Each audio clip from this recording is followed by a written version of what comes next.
चीन से अब पाकिस्तान की तरफ मुड़ती हूँ। आपने एक इंटरव्यू में भी कहा था, आपसे पूछा भी गया था, जोशी जी का जो इंटरव्यू था उन्होंने पूछा भी था आपसे कि ये गार्डियन का जो रिपोर्ट आया है कि भारत जो है वो पाकिस्तान में जाकर आतंकवादी, जिन्हें हम आतंकवादी कहते हैं लेकिन अभी पाकिस्तान ने या इंटरनेशनल कम्युनिटी ने उन्हें आतंकवादी नहीं कहा है, कि हमने वहां पर उनके घर में घुसकर मारा है। आपने भी कहा कि हम घुसकर मारेंगे, प्रधानमंत्री भी कह रहे हैं।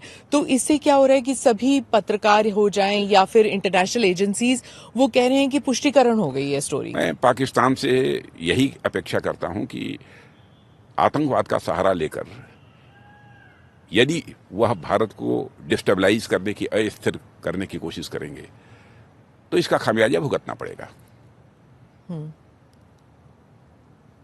आतंकवाद पर काबू पाए पाकिस्तान, यदि पाकिस्तान को लगता है कि वह आतंकवाद पर काबू पाने में असमर्थ हैं, नहीं कर सकते हैं, तो पड़ोसी देश भारत है, उसका भी सहयोग प्राप्त करना चाहते हो तो भारत का सहयोग प्राप्त करें। आतंकवाद को रोकने के लिए भारत सहयोग करने को तैयार है। लेकिन वो तो कहते हैं कि आपने दरवाजे बंद कर दिए और हैं। दूसरी चीज, हमारे वह पड़ोसी देश हैं और यदि उनकी मंशा साफ है कि आतंकवाद का सिलसिला बंद होना चाहिए, तो अकेले प्रयत्न करें, उसे समाप्त करें, या पड़ोसी देश भारत का सहयोग ले लें, दोनों मिलकर उसे समाप्त करें। क्यों नहीं समाप्त हो सकता? लेकिन ये उनकी मर्जी पर है। मैं एक सुझाव दे रहा हूं उनको। लेकिन रक्षा मंत्री के तौर पर आपने तो कहा कि हम घुस के मारेंगे।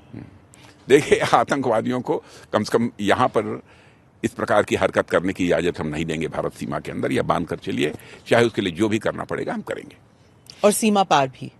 अब चलिए देखेंगे क्या होगा। क्योंकि इंटरनेशनल एजेंसीज वगैरह सब यही कह रहे हैं कि जो मस्कुलर फॉरेन पॉलिसी और मस्कुलर डिफेंस पॉलिसी, मतलब अग्रेसिवनेस जो है बीजेपी में, जैसे जैसे चुनाव करीब आ रहा है और भी एग्रेसिव होते जा रहे हैं। आपके सबके बयान, मैं समझता हूं कि चाहे भारतीय जनता पार्टी हो अथवा बीजेपी लेड एनडीए की गवर्नमेंट हो, मोदी जी की लीडरशिप की, हम लोगों का कभी भी कोई रोल एग्रेसिव नहीं रहा है, कोई भूमिका एग्रेसिव नहीं रही है। हम लोगों की भूमिका जब भी रही है, जिस भी मुद्दे को लेकर रही है, पूरी तरह से बैलेंस रही है, संतुलित रही है। जी, एक तरफ वासुदेव कुटुंबकम जैसे आपने कहा था G20 के दौरान, हाँ, और दूसरी तरफ विश्व गुरु भी। हाँ। तो फिर ये दोनों चीजें एक साथ कैसे हो सकते?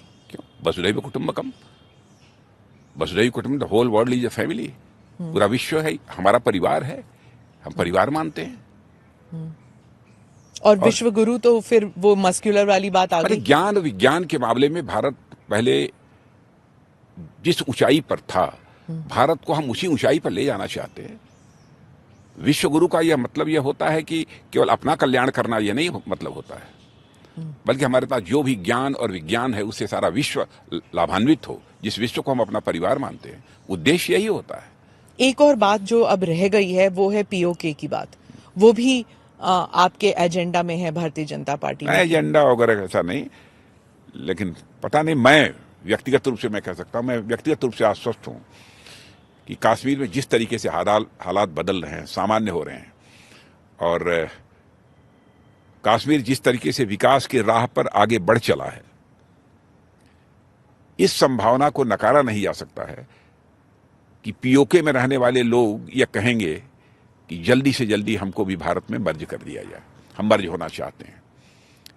ये उनकी ख्वाहिश होगी, ये उनकी इच्छा होगी, ये उनकी मुराद होगी कि भारत के साथ रहना चाहेंगे, वही मांग करेंगे, मेरा ऐसा पक्का विश्वास है। अब ऐसे तो पीओके हमारा था, है, और पीओके हमारा रहेगा। आप रक्षा मंत्री भी थे हैं और होम मिनिस्टर भी रह चुके हैं, और कश्मीर में आपने दौर देखा है, एक पुराना दौर देखा है और आज का बहुत दौर खराब देखा दौर था, जमीन आसमान का अंतर है।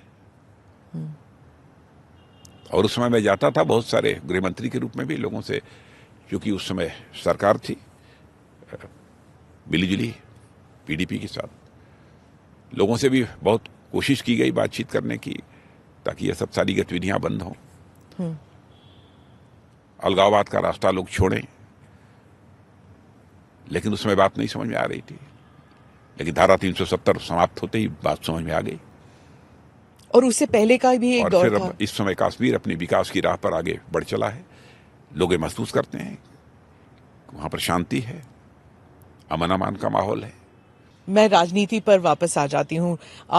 जब आपकी पार्टी कांग्रेस मुक्त भारत की बात करती है, एक तरफ कांग्रेस मुक्त भारत, दूसरी तरफ आपकी पार्टी में इतने सारे कांग्रेसी शामिल हो गए हैं कि आपकी पार्टी और कांग्रेस में ज्यादा फर्क नहीं नजर आता क्योंकि इतने कांग्रेसी दिखते हैं। देखिए, ऐसा है ना कि जो कांग्रेस में काम कर रहे थे उनको लगने लगा कि जिस उद्देश्य को लेकर कांग्रेस पार्टी बनी थी, अब वैसी कांग्रेस पार्टी नहीं रह गई है। यह कांग्रेस पार्टी एक परिवारवादी पार्टी हो गई है और वह लोग मानने लगे हैं कि इस देश का भला अब इस कांग्रेस पार्टी के रहते नहीं हो पाएगा और इस देश को शिखर तक ले जा सकती है कोई पॉलिटिकल पार्टी तो भारतीय जनता पार्टी है, जो इस देश को एक विकसित भारत के रूप में स्थापित कर सकती है, तो भारतीय जनता पार्टी है। तो स्वाभाविक रूप से लोग हमारी पार्टी में आ रहे हैं। ऐसा नहीं कि कांग्रेस पार्टी में जो लोग हैं सारे के सारे बुरे लोग हैं, ऐसा भी नहीं है। लेकिन दोनों बातें होती हैं। परिवार पर जो डिपेंडेंसी है उसकी वजह से उनका डाउनफॉल हुआ है, क्या ये आप मानते हैं कि कांग्रेस जो है वो परिवार के आगे देख ही नहीं सकती? क्या इस वजह से थोड़ी ये कमजोरी तो है, इसे तो सबको स्वीकार करना पड़ेगा। लेकिन चाहे जैसा भी हो, नेतृत्व वही परिवार ही करेगा। लेकिन कांग्रेस के जो दिग्गज नेता है वो कहते हैं जब तक परिवार है तब तक कांग्रेस है, बिना परिवार के कांग्रेस नहीं हो सकती। तो परिवार ही तो कांग्रेस चला रहा है, इसलिए कांग्रेस की हालत ये हो रही है। और कांग्रेस के लोगों को समझ में आने लगा है, इसी कारण बहुत सारे कांग्रेस के दिग्गज भारतीय जनता पार्टी में आ रहे हैं। उन लोगों ने अपनी तरफ से सुधारने की कोशिश की, नहीं कांग्रेस सुधर पाई तो उनके पास कोई विकल्प शेष नहीं बचा, वो भारतीय जनता पार्टी की सदस्यता उन्होंने स्वीकार की है। मुझे नहीं पता आपने वो वीडियो देखा है कि नहीं, क्योंकि एक वीडियो निकला था जहां पर राहुल गांधी को उनके पार्टी के ही कुछ नेता कह रहे थे, नेता या कार्यकर्ता कह रहे थे कि एक आप ही हैं जो मोदी जी का मुकाबला कर सकते हैं क्योंकि आप ही हैं जो तानाशाही के खिलाफ लड़ सकते हैं। तो लड़ तो रहे हैं। तो लेकिन आप उनमें कोई लीडरशिप क्वालिटी नहीं देखते राहुल गांधी? अब उनके बारे में मैं कुछ नहीं कहना चाहता हूँ, सबके बारे में टिप्पणी नहीं करनी चाहिए। लेकिन हमें तो मतलब जर्नलिस्ट हो या फिर लोगों को तो लगता है कि बीजेपी रोज आरती उतारती होगी उनकी तस्वीर की कि जब तक राहुल गांधी बने रहेंगे आप लोगों के लिए तो प्रचार भी वही करते हैं। बने रहें, लेकिन देश में हेल्दी डेमोक्रेसी होनी चाहिए, इसके लिए कुछ न कुछ प्रतिपक्ष की भूमिका निभाने वाले लोग भी तो होने चाहिए ना। लेकिन होंगे कहां से? आप सबको तो जेल में डाल रहे हैं, कह रहे हैं लोग। कहाँ जेल में डाल रहे हैं? हम कहाँ? अरविंद केजरीवाल जी जेल में बैठे हैं। मान लीजिए हमने गलत हमारे कारणवश जेल चले गए, तो कोर्ट से उनको रिलीफ क्यों नहीं मिल जाती है?